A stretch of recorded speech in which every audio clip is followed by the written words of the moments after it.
പ്രതിപക്ഷ നേതാവ് വി.ഡി. സതീശൻ നയിക്കുന്ന യു.ഡി.എഫ് പുതുയുഗ യാത്രയ്ക്ക് ആവേശജല സ്വീകരണം ഒരുക്കുവാൻ തിരുവല്ലമല കോൺഗ്രസ് പ്രവർത്തകർ. നമ്മുടെ കേരളത്തെ വീണ്ടെടുക്കുവാൻ എന്ന ശീർഷകത്തിൽ പ്രതിപക്ഷ നേതാവ് വി.ഡി. സതീശൻ നയിക്കുന്ന യു.ഡി.എഫിന്റെ പുതുയുഗ യാത്ര തൃശൂർ ജില്ലയിൽ ചേലക്കരയിൽ നിന്നുമാണ് തുടക്കമിടുന്നത്. കേരളത്തിലുടനീളം വിവിധ ജില്ലകളിലെ പര്യടനം ഫെബ്രുവരി 6 മുതൽ മാർച്ച് 6 വരെയാണ്. ഫെബ്രുവരി 18 ബുധനാഴ്ച രാവിലെ 10 മണിക്ക് ചേലക്കരയിൽ പുതുയുഗ യാത്രയ്ക്ക് സ്വീകരണം നൽകും. തിരുവല്ലമല മണ്ഡലം കോൺഗ്രസ് കമ്മിറ്റി പ്രവർത്തകർ സ്വീകരണ പരിപാടിക്കായി പുതുയുഗ യാത്രയുടെ ബോർഡുകളും മറ്റും വിവിധ കവലകളിൽ സ്ഥാപിച്ചു വരുന്ന തിരക്കിലാണ്. മുൻ കോൺഗ്രസ് മണ്ഡലം president R Kumaradas, block vice president K G Santhosh എന്നിവർ ചേലക്കരയിൽ സംഘടിപ്പിക്കുന്ന യു.ഡി.എഫിന്റെ പുതുയുഗ യാത്രാ സ്വീകരണ പരിപാടിയെക്കുറിച്ച് വിശദീകരിച്ചു.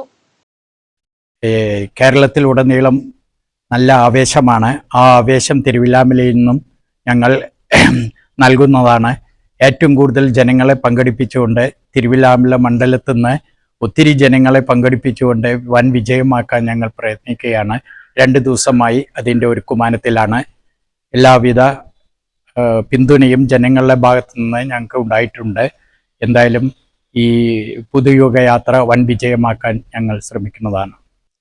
ഇന്നലെ വരെ തിരുവില്ലാമല പഞ്ചായത്തിന് ഇല്ലാത്ത ഒരു പുത്തൻ ഉണർവ് ഈ പ്രാവശ്യത്തെ ഈ പ്രതിപക്ഷ നേതാവിൻ്റെ യാത്രയോടുകൂടി ഒരു പുത്തൻ ഉണർവ് തിരുവില്ലാമലയിൽ ഉണ്ടായിരിക്കുന്നു എന്ന കാര്യത്തിൽ ഒരു തർക്കവും ഞങ്ങൾക്കില്ല.